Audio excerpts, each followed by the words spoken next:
Bapa di dalam surga, kami bersyukur oleh karena hari ini kami masih diberikan kesempatan untuk hidup bernafas, kami sehat, kuat. Itu semua karena kasih, kekuatan, kemurahan yang Tuhan berikan bagi kami. Dan hari ini kami berdoa, kami mau mendengarkan firman Tuhan. Kiranya Roh Kudus bekerja di dalam hati kami, di dalam pikiran kami, menolong kami mengerti, memahami kebenaran firman Tuhan. Dan kami berdoa, firman Tuhan tidak berlalu begitu saja, tetapi sungguh mendapat tempat yang terindah di dalam hati kami, untuk kami terus hidup mengutamakan Tuhan dan firman. Berkati waktu ini, dan kiranya hanya Engkau dimuliakan. Kami pulang dengan hati yang penuh dengan syukur dan sukacita. Iman kami semakin bertumbuh di dalam Tuhan bersama-sama. Di dalam nama Yesus kami berdoa. Amin. Saudaraku yang terkasih, di dalam beberapa waktu ini saya sudah jelaskan bagaimana menjadi seorang Kristen yang sejati, menjadi seorang Kristen yang benar, menjadi seorang Kristen yang hidup menurut karya Allah di dalam hidup. Dan saya sudah jelaskan dalam 3 pertemuan bagaimana orang-orang jemaat mula-mula yang mengalami perjumpaan khusus dengan Tuhan, mereka hidup menjadi seorang Kristen yang mengasihi Tuhan, yang sejati, dan mereka hidup di dalam kecintaan kepada firman, di dalam ketekunan kepada firman. Dan hari ini kita mau lanjutkan di dalam Kisah Para Rasul pasalnya yang kedua. Kita mau lihat ayatnya yang ke-42 sampai ayat 44. Mari kita buka Alkitab kita semua.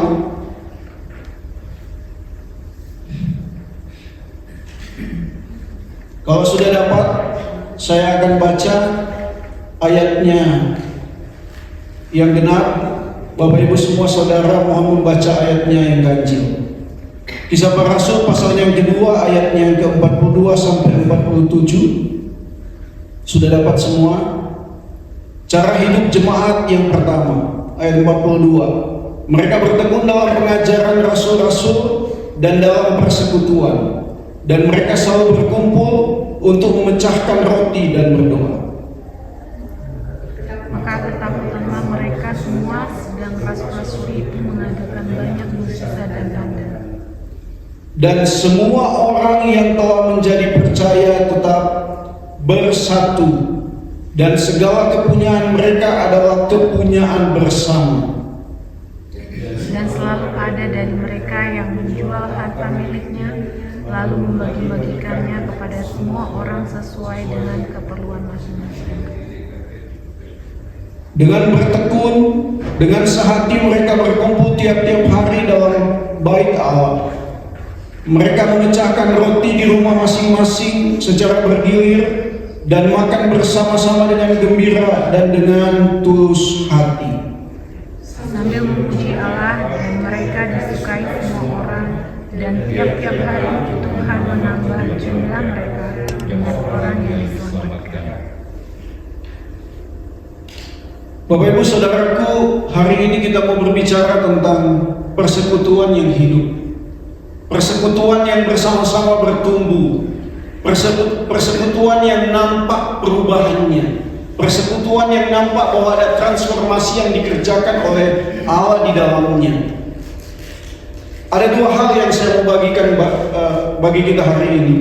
Yang pertama, kita melihat di dalam ayatnya yang ke-44 dan ayatnya yang ke-46. Di sana dikatakan bahwa dikatakan di dalam ayat 44, dan semua orang yang telah menjadi percaya tetap bersatu. Ayat 46, dan dengan tekun dan dengan sehati. Jadi di sana ada 2 kata yang sangat penting. Dikatakan mereka bersatu dan juga sehati. Jadi poin yang pertama yang saya mau bagikan hari ini bagi kita semua, bahwa ternyata persekutuan yang hidup, persekutuan yang sehat Persekutuan yang bertumbuh adalah persekutuan yang memiliki kesatuan, kesehatian untuk hidup dalam kasih dan pengorbanan. Sekali lagi, poin pertama, jemaat mula-mula mereka hidup dalam kesatuan, kesehatian untuk hidup dalam kasih dan pengorbanan. Dari mana kita bisa melihat, saudara? Sebelum kita melihat lebih jauh, kita perlu tahu bahwa ternyata kesatuan orang percaya itu adalah hal yang sangat prinsip. Kesehatian di dalam tubuh Kristus itu adalah hal yang sangat penting. Karena itu ketika Tuhan Yesus sebelum dia menghadapi salib, di dalam Yohanes pasalnya yang ke-17 ayat 20 di sana dikatakan, Yohanes pasal 17 ayat 21, supaya mereka semua menjadi satu, sama seperti Engkau ya Bapa, di dalam aku dan aku di dalam Engkau, agar mereka juga di dalam kita, supaya dunia percaya bahwa Engkaulah yang telah mengutus aku. Saudara lihat bahwa ternyata kesatuan orang percaya itu adalah doa yang sudah dipanjatkan, kerinduan yang sudah disampaikan oleh Tuhan Yesus kepada Bapa di sorga, dan itulah yang akan menolong orang percaya untuk dapat menjadi saksi Kristus, untuk dapat menjadi alat bagi perluasan kerajaan Allah. Karena tanpa kesatuan, tanpa kesehatian, orang-orang percaya tidak mungkin menjadi saksi bagi orang yang belum percaya. Karena itu saudara, kalau kita lihat dalam ayat-ayat ini sangat jelas bagaimana kesatuan dan kesehatian dari jemaat mula-mula. Saudara lihat ya, sangat jelas dikatakan di situ apa yang mereka lakukan. Mereka berdoa bersama, ayat 42. Ayat 44 di sana dikatakan segala kepunyaan mereka adalah kepunyaan bersama. Ayat 45, mereka menjual dan membagi-bagi apa yang mereka punya. Ayat yang ke-46, berkumpul tiap-tiap hari di bait Allah untuk belajar kebenaran, mendengar pengajaran dari para rasul. Ayat 46 selanjutnya, memecahkan roti dan makan bersama dengan gembira dan tulus hati. Ini menunjukkan bagaimana persekutuan mereka hidup ke dalam. Internal di antara mereka itu persekutuan mereka sangat kuat, sangat erat, hidup dan bersama-sama mereka semua bertumbuh. Tidak ada satupun yang tidak bertumbuh. Saudaraku, apa yang dilakukan, cara hidup jemaat mula-mula ini menunjukkan bahwa benar-benar Roh Kudus mengubah hidup mereka. Menunjukkan bahwa ketika mereka percaya kepada Kristus, kepada Injil, Roh Kudus ada di dalam hati mereka. Mereka mendengarkan firman Tuhan tiap-tiap hari di bait Allah dari pengajaran para rasul, dan kita lihat bahwa ternyata firman Tuhan itu tidak berlalu begitu saja, tetapi benar-benar mengubah, mentransformasi kehidupan mereka menjadi orang-orang yang mau melakukan apa yang sudah dilakukan oleh Tuhan Yesus. Saudara, para rasul tiap-tiap hari apa yang mereka ajarkan di bait Allah? Pasti mereka mengajarkan tentang Kristus, tentang apa yang sudah dia ajarkan, tentang apa yang dia sudah lakukan. Para rasul pasti mengajarkan tentang bagaimana Kristus mempersembahkan dan mengorbankan segala-galanya untuk kehidupan manusia yang sudah berdosa, pasti kan? Karena itu khotbah Petrus itu berbicara tentang hal itu di dalam pasal 2 sebelumnya, dari ayat 1 sampai ayat yang ke-39, berbicara tentang apa yang sudah dilakukan oleh Tuhan Yesus. Dia datang, dia menderita, dia mati, tetapi dia bangkit. Segala sesuatunya sudah dilakukan oleh Tuhan Yesus, sampai menyerahkan nyawanya, menyerahkan hidupnya. Jadi ternyata jemaat mula-mula ini, mereka sungguh-sungguh meneladani Kristus. Mereka tahu bahwa Kristus sudah melakukan segala-galanya dalam hidup mereka. Mereka tahu bahwa Kristus sudah mengorbankan semuanya, sehingga mereka sadar apa yang mereka miliki, apa yang mereka punyai, itu bukan lagi milik mereka, saudara. hal yang sangat luar biasa. Perbuatan mereka menunjukkan iman dan pengetahuan mereka tentang siapa Yesus yang mereka imani. Saudaraku, kalau kita lihat di dalam 2 Korintus pasalnya yang ke-8 ayat 9, di sana dikatakan, karena kamu telah mengenal kasih karunia Tuhan kita Yesus Kristus, bahwa Ia yang oleh karena kamu menjadi miskin sekalipun Ia kaya, supaya kamu menjadi kaya oleh karena kemiskinannya. Lihat saudara, Dia yang kaya rela menjadi miskin supaya setiap kita yang miskin bisa menjadi kaya. Kita tahu sama-sama bahwa Yesus adalah Allah yang tinggal di tempat yang maha tinggi, yang agung. Dia Allah yang kudus. Dia ada di sorga, tetapi Dia rela meninggalkan segala sesuatunya. Dia rela meninggalkan semuanya, menjadi manusia. Bahkan Alkitab katakan Dia menjadi hamba, bahkan sampai mati di kayu salib. Kematian di kayu salib ada kematian yang dianggap paling hina pada masa itu.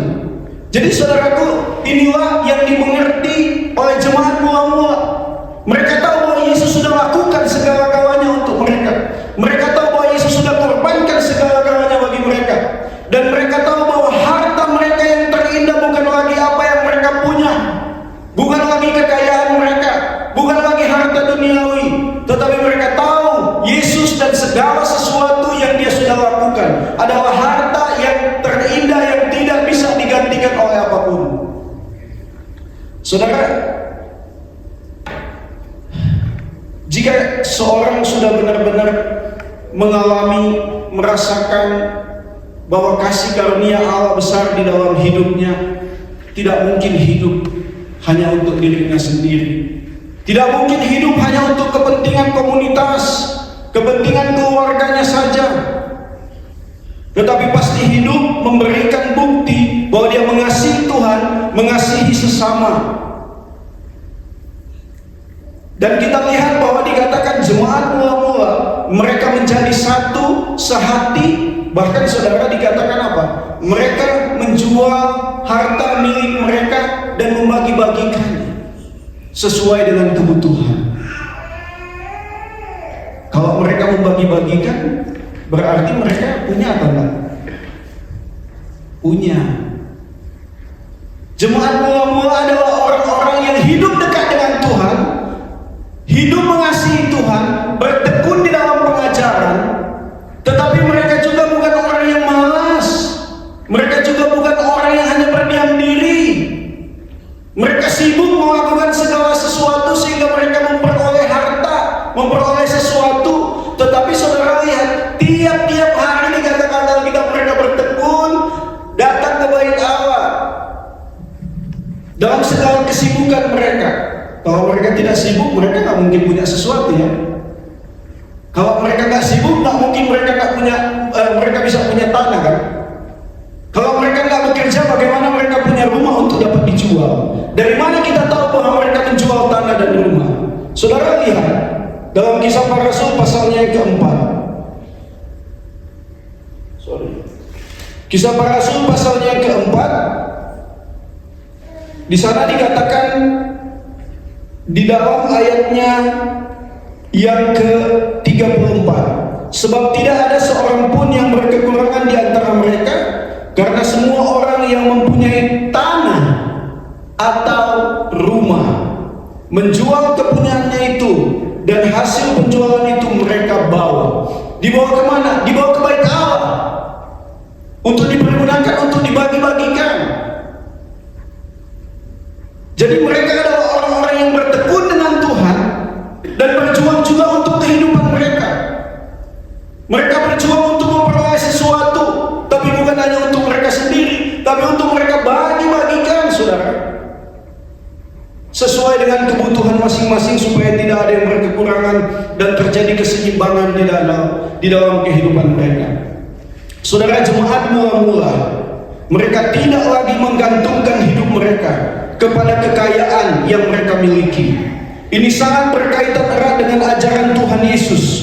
Ketika Tuhan Yesus katakan di dalam Matius 6 ayat yang ke-19 sampai ayat yang ke-21, jangan mengumpulkan harta di dunia, jangan mengumpulkan harta di bumi, ngengat dan karat akan merusak semuanya, tetapi kumpulkanlah harta di sorga. Jadi mereka tidak lagi bergantung kepada apa yang sementara, tetapi mereka tahu bahwa segala sesuatu yang Tuhan titipkan bagi mereka untuk menjadi berkat, bukan lagi untuk ditumpuk-tumpuk untuk kehidupan mereka saja, tetapi supaya orang lain bisa menikmati. Dan itulah yang dimaksud saudara, mereka mengumpulkan harta di sorga. Mengumpulkan harta di sorga, nggak usah muluk-muluk mikirnya.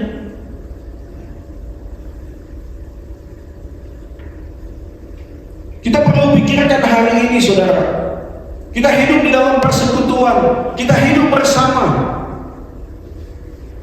kita hidup berkata kita percaya kepada Kristus, kita hidup berkata Roh Kudus ada di dalam hati saya.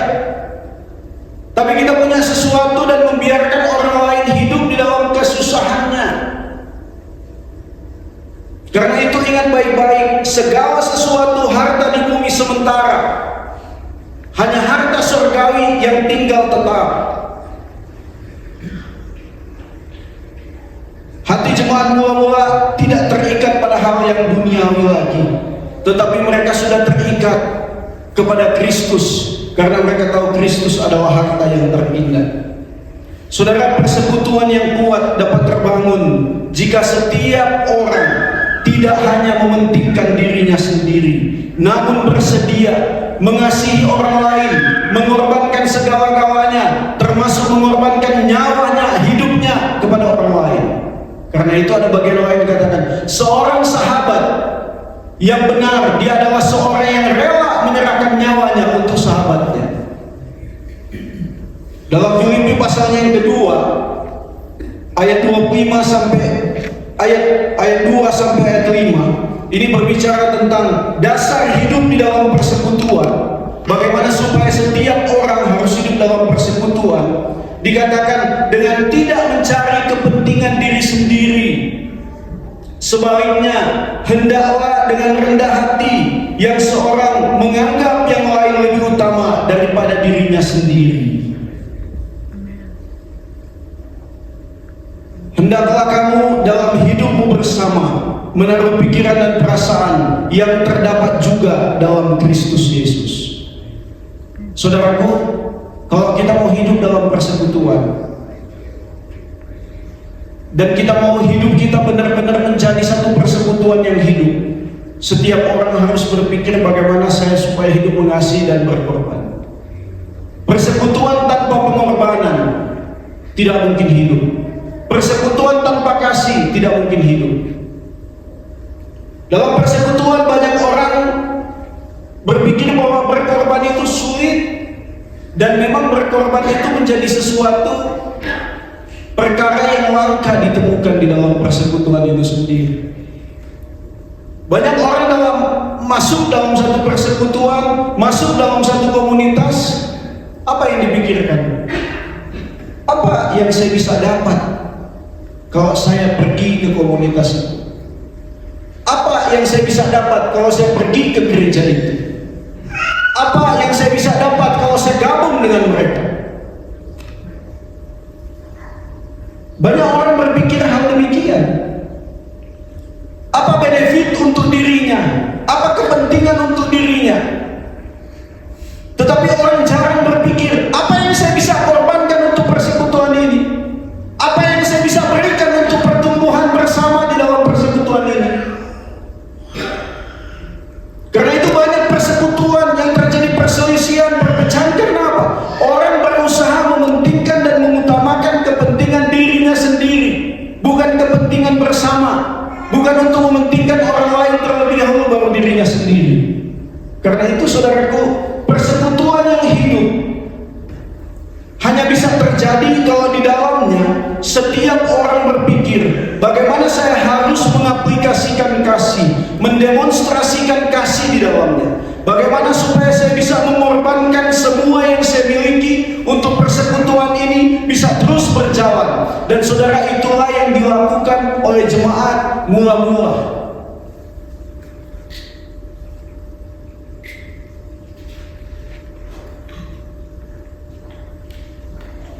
Saya tidak tahu apa tujuan kita hidup di dalam persekutuan, tetapi persekutuan yang sehat akan terbentuk ketika setiap orang memiliki kerinduan yang sama seperti yang saya jelaskan tadi. Kalau berpikir datang ke gereja untuk mendapatkan sesuatu, salah saudara. Karena apa? Malah saya akan khotbah bagaimana kamu memberi hidupmu sama Tuhan, kan?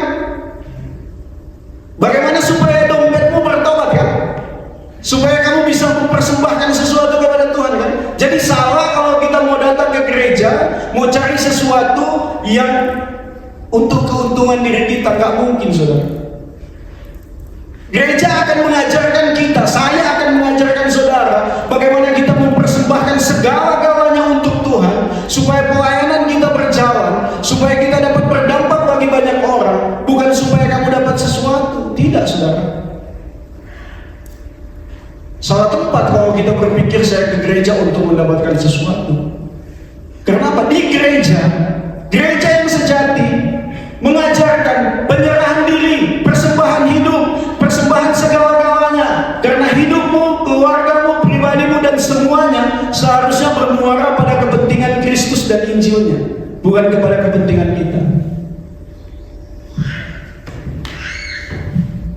Sehingga kita harus rela memberikan segala sesuatu yang kita punya. Firman Tuhan di dalam Amsal pasalnya yang ke-11 ayatnya yang ke-24 di sana dikatakan, ada yang menyebar harta tapi bertambah kaya. Ada yang menghemat secara luar biasa namun selalu berkekurangan. Karena itu kalau kita ketemu orang yang punya banyak, kok nggak habis-habis? Bisa jadi dia terus-menerus memberi kepada orang lain, meskipun ini juga memiliki makna rohani, tapi saya nggak mau jelaskan hari ini. Mari kita lihat kepada persekutuan kita hari ini. Apakah hal-hal seperti ini sudah terjadi dalam persekutuan kita? Apakah kita sudah rela memberikan segala sesuatu yang kita punya untuk kepentingan bersama?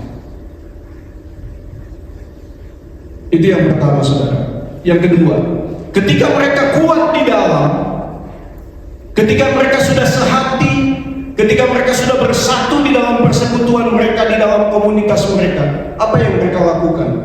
Saudara, mari kita lihat bahwa ternyata mereka bersatu, mereka sehati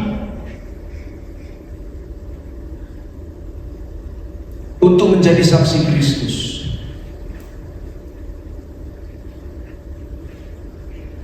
Di dalam ayatnya ke-47 di sana dikatakan sambil memuji Allah, dan mereka disukai semua orang, dan tiap-tiap hari Tuhan menambah jumlah mereka dengan orang yang diselamatkan. Ternyata persekutuan yang hidup, persekutuan yang sehat itu pasti berdampak bagaimana mereka disukai dan bagaimana mereka menjadi saksi. Dan kesaksian mereka dipakai oleh Tuhan untuk mendatangkan jiwa baru.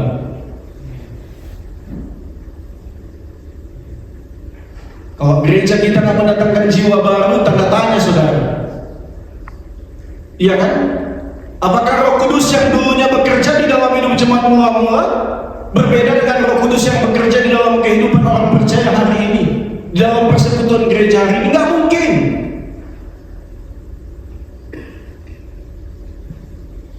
Mari kita lihat satu cuplikan video, saudara.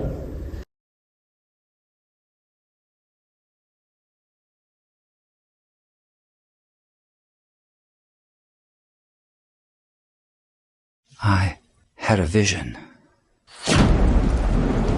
I saw a dark and stormy ocean.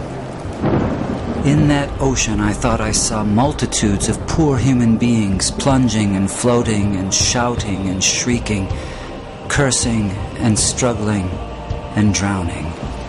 And out of this dark, angry ocean, I saw a mighty rock that rose up with its summit towering high above the stormy seas.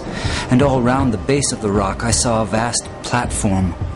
And on this platform I saw with delight a number of the poor wretches continually climbing out of the angry ocean. And I saw that some of those who were already safe on the platform were fervently helping the poor creatures still in the angry waters to reach safety. But something puzzled me. Although they had all been rescued at one time or another from the ocean, nearly everyone seemed to have forgotten all about it. Anyway, the memory of its darkness and danger no longer troubled them. And what was equally strange and perplexing to me was that most of these people did not seem to have any care, that is, any agonizing care, about the poor perishing ones who were struggling and drowning right before their eyes. But then I saw something wonderful. I saw a great being from above come straight from his palace, right through the dark clouds. And he leapt right into the raging sea among the drowning people. And there I saw him toiling to rescue them until the sweat of his great anguish ran down in blood. And he was continually crying to those already rescued, to those whom he had helped with his own bleeding hands, to come and help him in the painful and laborious task of saving the lost. But the strangest thing of all was that those on the platform to whom he called were so taken up with their trades and professions and money-saving and pleasures and families and community and gatherings and religions and arguments about it that they did not respond to the cry that came to them from this wonderful being who had himself by his Spirit gone down into the sea. And so the multitude went on struggling and shrieking and drowning in the darkness. And then I saw something that seemed stranger than anything that had happened before in this very strange vision. Those whom this wonderful being cried out to come and help him in his difficult task were always praying and crying to him to come to them. Some wanted him to come and stay with them and spend his time and strength in making them happier. Others wanted him to come and take away various doubts and misgivings they had concerning the truth of some letters which he had written them. Others wanted him to come and make them feel more secure on the rock, so secure that they would be totally sure they would never slip off again. They used to meet and get as close to the rock as they could, and looking towards the mainland where they thought the great being was, they would cry out, "Come to us, come and help us." But all this time, he was down among the poor drowning creatures, crying to them in a hoarse voice, "Come to me, come and help me." And then I understood it all. It was plain enough. That sea was the ocean of life, the sea of real actual human existence. Those multitudes of people struggling in the stormy sea were the billions of sinners from every race, language, and nation. That great sheltering rock was Calvary, the place of the cross, and the people on it were those who had been rescued from sin and hell and who professed to be followers of Jesus Christ. That mighty being who called to them from the tempest was the Son of God, the same yesterday, today, and forever, who is still struggling to save the dying multitudes about us from this terrible doom of damnation, and whose voice can be heard above the music and machinery and noise of life, calling on the rescued to come and help him save the world. My friends in Christ, you are rescued from the waters. You are on the rock. Jesus is in the dark sea, calling on you to come and help him. Will you go?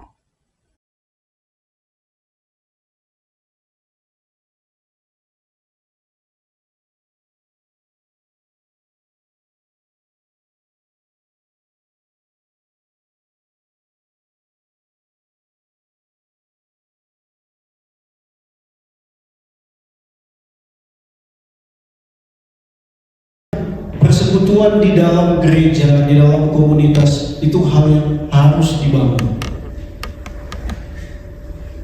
Tetapi semuanya nggak sampai di situ saja. Persekutuan yang sehat harus keluar. Dikatakan mereka disukai banyak orang, dan tiap hari Tuhan menambahkan dengan orang yang diselamatkan. Banyak orang Kristen yang sibuk, mari kita pujian penyembahan, mari kita belajar firman. Semuanya salah, nggak salah. Tapi ingat, Kejadian sampai Wahyu itu bicara tentang karya misi Allah. Bukan hanya bicara tentang persekutuan yang dia menikmati kehidupan bersama. Tidak, saudara. Apa gunanya kita hidup kalau kita tidak berdampak bagi perluasan kerajaan Allah? Apa gunanya kita hidup kalau kita tidak berdampak di mana orang lain bisa diselamatkan oleh karena mendengar Injil? Nggak ada gunanya. Karena itu saya bilang, gereja yang tidak memberitakan Injil, gereja yang mati. Orang Kristen yang tidak memberitakan Injil, sebenarnya dia berpura-pura menjadi Kristen. Karena apa? Orang Kristen yang benar, yang hidup sudah menikmati anugerah Allah, tidak mungkin berdiam diri. Saudara, saya tiap nonton film ini, meskipun sebuah gambaran dan lain sebagainya, saya terus berpikir waktu mempersiapkan khotbah ini. Bu Laura langsung bilang sama saya, apa yang sudah kamu buat nggak? Kamu mau khotbah? Terkadang kita berpikir jadi jemaat yang setia tiap minggu datang dan cukup. Jadi belajar firman tiap hari itu sudah cukup. Berdoa tiap hari sudah cukup. Memberi persembahan ke gereja itu sudah cukup. Tidak. Semua yang kita lakukan kalau tidak berdampak bagi pekerjaan perluasan Injil kerajaan Allah, tidak ada gunanya. Termasuk semua yang saudara dan saya lakukan untuk keluarga. Kalau tidak berdampak pada perluasan kerajaan Allah, semuanya menjadi sia-sia. Karena kita ditebus untuk bisa menjadi alat bagi orang lain bisa mengalami karya penebusan itu. Jadi dua hal ini saya mau bagikan hari ini, saudara. Bahwa jemaat mula-mula memiliki persekutuan yang hidup. Mereka bersatu dan bersehati untuk hidup dalam kasih dan pengorbanan. Yang kedua, mereka bersatu dan bersehati untuk hidup menjadi saksi Kristus. Untuk hidup berpikir bagaimana supaya orang lain bisa diselamatkan. Banyak orang yang sementara menuju kepada perapian yang menyala-nyala. Banyak orang yang tidak percaya kepada Kristus, mereka menuju kepada kebinasaan yang tidak ada akhirnya. Pernah nggak kita berpikir untuk hal itu? Atau hanya kita berpikir menjadi jemaat yang setia tanpa memikirkan apa yang Kristus mau untuk kita lakukan? Hidup saya dan saudara, hidup keluarga kita, persekutuan kita harus bermuara pada Injil Kristus yang dirasakan oleh orang lain. Tenaga kita, waktu kita, harta, uang kita harus dipersembahkan bermuara kepada orang lain mengalami karya keselamatan Kristus. Kalau kita hanya gunakan segala sesuatu hanya untuk diri kita, keluarga kita, komunitas kita, maka kita belum mencapai tujuan yang Kristus mau. Dan kita harus bergumul untuk hal ini. Kita harus minta kepada Tuhan, berikan hati saya memiliki hati seperti Engkau, yang mengasihi orang-orang yang belum percaya, yang mengasihi orang-orang yang menuju kepada kebinasaan, yang menuju kepada perapian, orang-orang yang hidup tanpa pengharapan di dalam Kristus. Karena itu Yesus berdoa supaya orang-orang percaya menjadi satu. Untuk apa? Menjadi saksi. Bukan hanya menjadi satu untuk diri mereka dan komunitas mereka. Tidak, saudara. Mari sama-sama saya mengajak kita semua untuk berdiri.